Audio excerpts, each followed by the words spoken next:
और इधर पुलिस मुख्यालय पर एक बड़ी बैठक चल रही है। डीजीपी मुख्यमंत्री से मुलाकात करके उनसे निर्देश प्राप्त करके पुलिस मुख्यालय पहुंचे हैं और अपने तमाम सीनियर अफसरान के साथ इस वक्त वहां पर बैठक कर रहे हैं। लखनऊ में सुरक्षा बढ़ा दी गई है, मुख्यमंत्री की भी और दोनों उप मुख्यमंत्रियों की भी, और सारे कार्यक्रम मुख्यमंत्री के भी और दोनों उप मुख्यमंत्रियों के भी आज के रद्द कर दिए गए हैं। बड़ी बैठक इस वक्त चल रही है पुलिस मुख्यालय पर और दोपहर 3 बजे का वक्त बताया गया है पुलिस की प्रेस कॉन्फ्रेंस का। उस प्रेस कॉन्फ्रेंस में तमाम सुलगते सवाल पुलिस के अधिकारियों के सामने होंगे, डीजीपी के सामने होंगे, special DG law and order Prashant Kumar के सामने होंगे। ये बैठक अभी जो चल रही है इसके बारे में लगातार हम आपको जानकारी दे रहे हैं। अतीक अशरफ हत्याकांड के बाद से जो हालात उपजे हैं इसको लेकर यह बहुत महत्वपूर्ण बैठक पुलिस मुख्यालय पर इस वक्त लखनऊ में, जिसको चेयर कर रहे हैं खुद एक्टिंग डीजीपी आर के विश्वकर्मा। तमाम बड़े अफसर उनके साथ पुलिस मुख्यालय पर मौजूद हैं। तमाम बड़े अधिकारी इस बैठक में शामिल हैं। 3 बजे दोपहर में पुलिस की प्रेस कॉन्फ्रेंस का वक्त बताया गया है। विवेक त्रिपाठी वहां पर मौजूद है। विवेक, क्या आपको मेरी आवाज मिल रही है?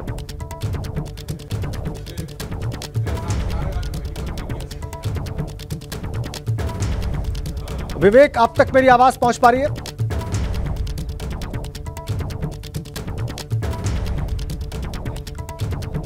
विवेक से हम बात करने का प्रयास करेंगे। वहीं पुलिस मुख्यालय पर हैं वो, और उनसे हम जानकारी प्राप्त करेंगे कि अंदर ये बैठक चलते हुए कितनी देर हो गई और इस बैठक में क्या बातें की जा रही हैं, क्या मंथन किया जा रहा है। लेकिन उधर प्रयागराज में भी ताबड़तोड़ छापे मारे जा रहे हैं। प्रयागराज पुलिस लगातार वहां पर अलग अलग जगहों पर छापे मार रही है। विवेक हमारे साथ जुड़ चुके हैं पुलिस हेडक्वार्टर लखनऊ से। आइए अब उनका रुख करते हैं, उनसे जानकारियां प्राप्त करते हैं क्या चल रहा है वहां पर। विवेक,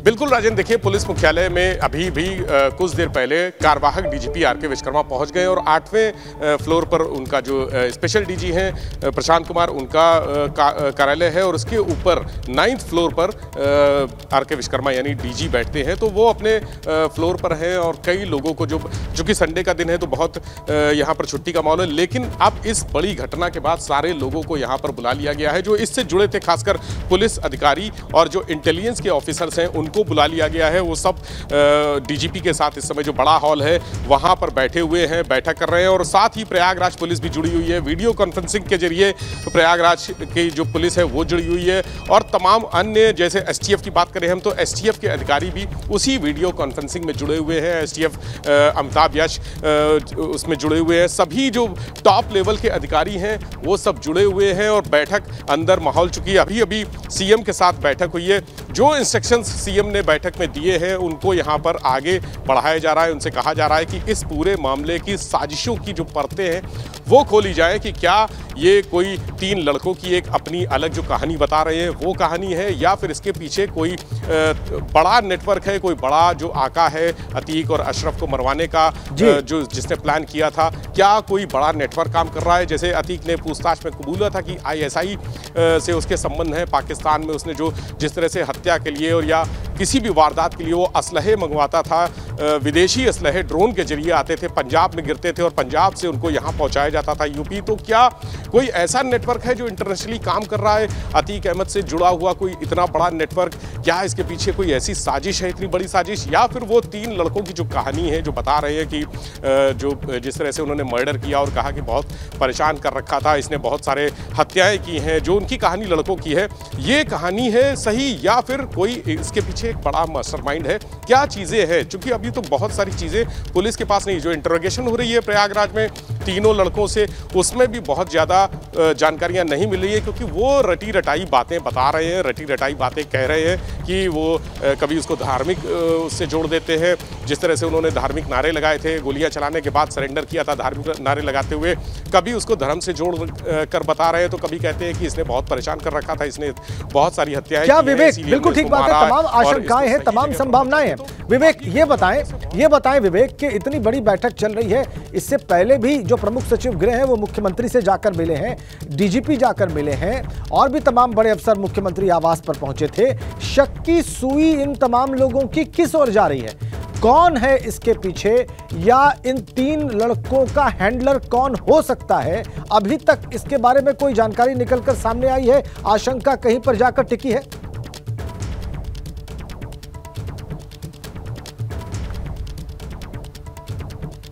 राजेंद्र, अभी जो पूछताछ में इंट्रोगेशन में बहुत बेसिक प्राइमरी चीजें पता चली हैं वो मुख्यमंत्री को बताई गई हैं कि लड़कों ने ये कहा है और उसको उस सूचनाओं को, उन जानकारियों को वेरीफाई कराने के लिए अब यहां पर आए हैं। यानी जो इंट्रोगेशन अब तक हुआ, रात भर होता रहा उनसे, लड़कों से गिरफ्तारी, उनकी जब गिरफ्तारी की गई उसके बाद इंट्रोगेशन हुआ, कैसे आए, कहाँ आए, प्रयागराज में कितने दिन से थे, कौन कौन उनको शरण देता था, उनके लिए जो पैसा था वो कहाँ से आता था, ये जो सेमी ऑटोमेटिक पिस्टलें आई है वो कहाँ से आई है, जो बेसिक इंफॉर्मेशंस उनसे मिली है, जो उन्होंने जानकारी दी है, उसको फिलहाल सुबह जब कई लोगों से फिल्टर करा के उसको क्रॉस चेक कराया गया है। क्रॉस चेक कराने में कुछ चीज़ें सही पाई गई हैं कि वो लड़के यहाँ पर जिस तरह से उन्होंने कहा कि हम यहाँ पर पढ़ाई के बहाने से रुके थे, करीब 1 महीने से रुके हुए थे, तो 1 महीने से रुके हुए थे तो जाहिर सी बात है कि 1 महीने से रुके होना कोई उस समय 1 महीने पहले साजिश नहीं जन्म ली गई थी। ये साजिश कई महीने से ऐसा माना जा रहा है कि बहुत, अगर 1 महीने पहले वो रुके थे आकर वहाँ अतीक की इंतजार में, अतीक और अशरफ को मारने की प्लानिंग कर रहे थे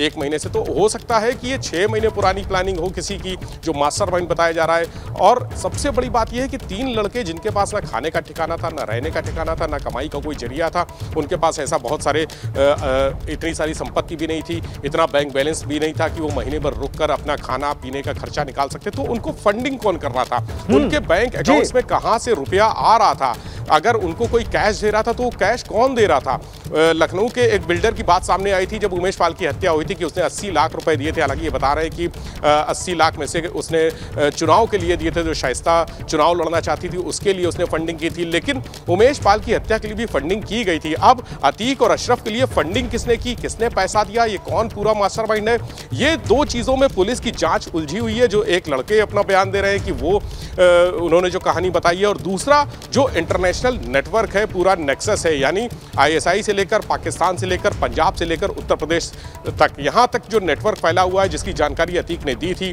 कि उसके जो असलहे मंगाने के लोग थे, असलहे जहाँ से आए हैं, जहाँ से कनेक्शन है, ड्रोन से असलहे गिराए गए हैं, वो किस जगह पे गिराए गए, वहाँ से असलहे कौन उठा के अतीक के लिए पहुँचाता था, अतीक के बेटों या उसके परिवार के लोगों को देता था। तो ये सब जानकारियाँ 2 अलग अलग लाइन पर पुलिस अभी अपनी जाँच कर रही है कि लड़कों की बात सही है या फिर इसके पीछे जो मास्टरमाइंड की बात कही जा रही है वो सही है।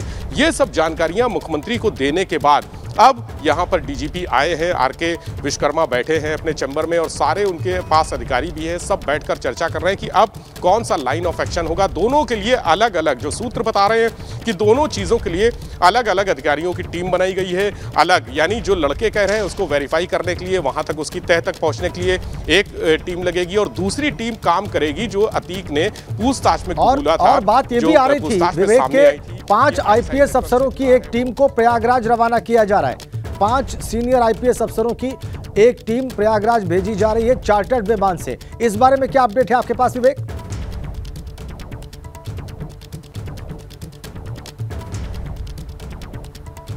बिल्कुल राजेंद्र, जो बात जानकारी आई है IPS अफसरों की, तेज तर्रार IPS अफसरों की टीम है वो प्रयागराज, हालांकि नाम की अभी ओपन नहीं किए हैं क्योंकि ये इतना बड़ा ऑपरेशन, इतना बड़ा कांड हो गया है, इतनी बड़ी घटना हो गई है कि पूरे उत्तर प्रदेश में नहीं पूरे देश में सनसनी फैली हुई है। तमाम जगह से प्रतिक्रियाएं आ रही हैं, सोशल मीडिया पर हाहाकार मचा है। तो इसको पूरी घटना को समझने के लिए और साथ में प्रयागराज में चूंकि वहाँ सेंसिटिविटी बढ़ गई है, वहाँ पर तनाव बढ़ा है और कोई भी कुछ भी, जिस तरह से हम देख रहे हैं कि बहुत सारे जो अतीक का इलाका हुआ था वहां पर कुछ लोगों ने पथराव करने की कोशिश की, पुलिसकर्मियों से भिड़ने की कोशिश की। तो पूरी सिचुएशन को कंट्रोल करने के लिए वो IPS अफसर वहां प्रयागराज पुलिस को सपोर्ट करने के लिए पहुंचे हैं। ये जो मैं अभी टीमें बता रहा हूं कि टीमें अलग अलग बनाई गई हैं जांच के लिए, तो वो जांच का पार्ट, इन्वेस्टिगेशन का पार्ट है और ये जो टीमें गई हैं वो लॉ एंड ऑर्डर का पार्ट है। यानी वहां पर लॉ एंड ऑर्डर मेंटेन रखने के लिए कोई अराजकता ना हो, कोई इस मामले में अगर जैसा कहा जा रहा है कि और भी लोग हैं तो उसमें कोई गिरफ्तारी हो, तो पुलिस को कोऑपरेशन के लिए, कोऑपरेट करने के लिए वो 5 IPS की टीम बनाई गई है। ये आपने महत्वपूर्ण जानकारी दी है विवेक। आपने कहा कि जांच के लिए अलग टीमें बनी हैं।